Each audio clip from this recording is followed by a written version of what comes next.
दिव्य दर्शन भगवान ने दिए हैं ध्रुव को। और जैसे ही दर्शन दिए ध्रुव तो देखता रह गया। बेचारा 5 वर्ष का बालक, ना स्तुति जानता ना प्रणाम जानता। भगवान ने अपना शंख कपोल से स्पर्श कराया और जैसे ही शंख कपोल से स्पर्श हुआ है, आज वेद वेदांत का ज्ञान ध्रुव को हो गया। और जैसे ही वेद वेदांत का ज्ञान हुआ, ध्रुव ने हाथ जोड़कर प्रभु की स्तुति गाना शुरू कर दिया। योऽन्तः प्रविश्य मम वाणिमां प्रसूप्तां सञ्जीवयत्खिलधरः सत्येधरः स्वदा अन्यास्तहस्तचरण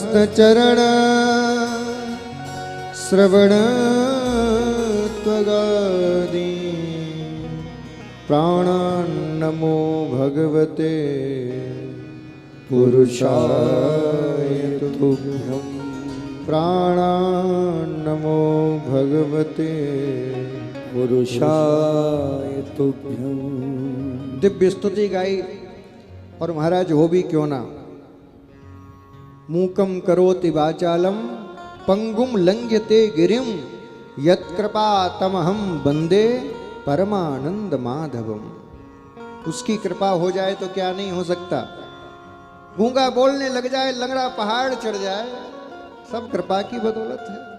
और कृपा ना हो तो बोलने वाले भी घर बैठे रहे, कोई सुनने वाला ना हो, सब कृपा से। ध्रुव से कहा, बोले पुत्र मुझे आने में देर हो गई ना। जैसे इतना कहा तो जितने वहां और साधु बैठे थे ना तप करने के लिए, सबने महाराज विद्रोह शो कर दिया। और आसन वासन सब फेंक फेंका के वो भगवान के सामने बोले, एक बात बताओ, हम पागल हैं? क्यों, क्या हो गया? श्रीमान जी 6 महीने पहले आए हैं, 6 महीने इन्होंने तप किया, आप दर्शन देने के लिए आ गए, फिर भी पूछ रहे हो मेरे से देर हो गई। हमारी ये दाढ़ी सफेद हो गई, बचपन में ही निकल आए थे घर से, ये हड्डी रह गई सूख सूख के, हमको तो कभी दर्शन देने नहीं आए, और इससे 6 महीने में पूछ रहे हो बेटा देर हो गई। ये तो तुम साक्षात अन्याय कर रहे हो हमारे साथ। हम हमारा बुढ़ापा आ गया, हमको कभी सपन में भी ना दिखे, और इसके सामने 6 महीने में आ गए और हमसे कह रहे हो देर हो गई। गलत बात है ना, ये अन्याय नहीं चलेगा। हाँ, तुम सर्वशक्तिमान हो, इसका मतलब अन्याय करोगे। सुनो, तुम भगवान हो किस लिए? क्योंकि हम भक्त हैं, इसीलिए। हम भक्त नहीं होते तो तुम भगवान को कौन पूछता? हम दीन नहीं होते तो तुम्हें दीन बंधु कौन कहता? इसीलिए सुनो, जब तक हम हैं तब तक तुम्हारी दुकान चल रही, हमसे बना के रखो। भगवान कहने लगे, मैं हारा तुम जीते, भैया बताओ, लेकिन मैंने कुछ अन्याय नहीं किया। बोले क्या मतलब? बोले भी बताता हूं। भगवान ने जैसी माया का पर्दा उठाया, सामने दिव्य पहाड़ खड़ा हो गया, एकदम चमचमाता हुआ पहाड़, एकदम सफेद कलर का। संतों ने कहा, महाराज ये क्या है? बोले जाके देखो।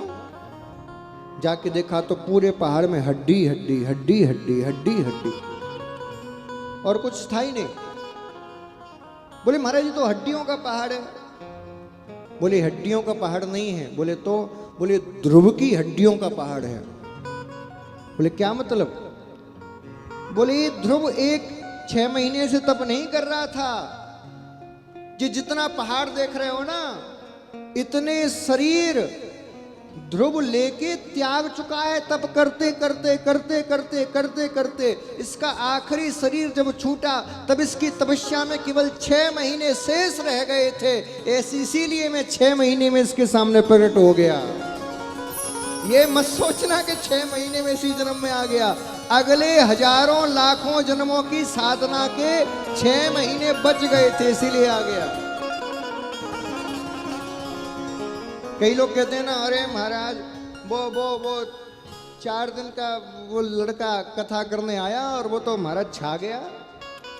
वो फलाने वो दो साल पहले कोई नहीं जानता था, 2 साल में छा गए। तुम्हें 2 साल दिख रही हैं, लेकिन उसके 200 साल के जीवन का तप नहीं दिख रहा महाराज। कितना तप उसने किया है, तब उसको 2 साल में मिला है।